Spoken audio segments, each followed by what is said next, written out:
Слушай, Генка, я, кажется, заболел. Как бы мне и тебя не заразить. Может, сегодня у девчонок поспишь? Апчхи! Надо же, и я заболела. А у меня насморк. Пусть Гена у малыша поспит. Я тоже не хочу Генкин храп слушать. Да ладно вам. Между прочим, бессонницу вызывает не только посторонний шум, но и неправильный режим. Например, компьютерные игры допоздна. Не тронь святое, храпун. Уснуть помогает физическая усталость, доказана наукой.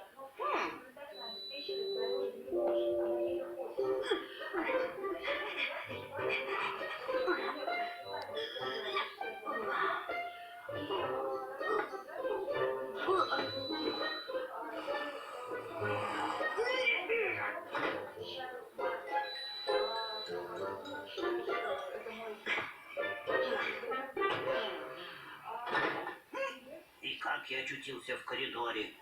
Необъяснимое наукой явление.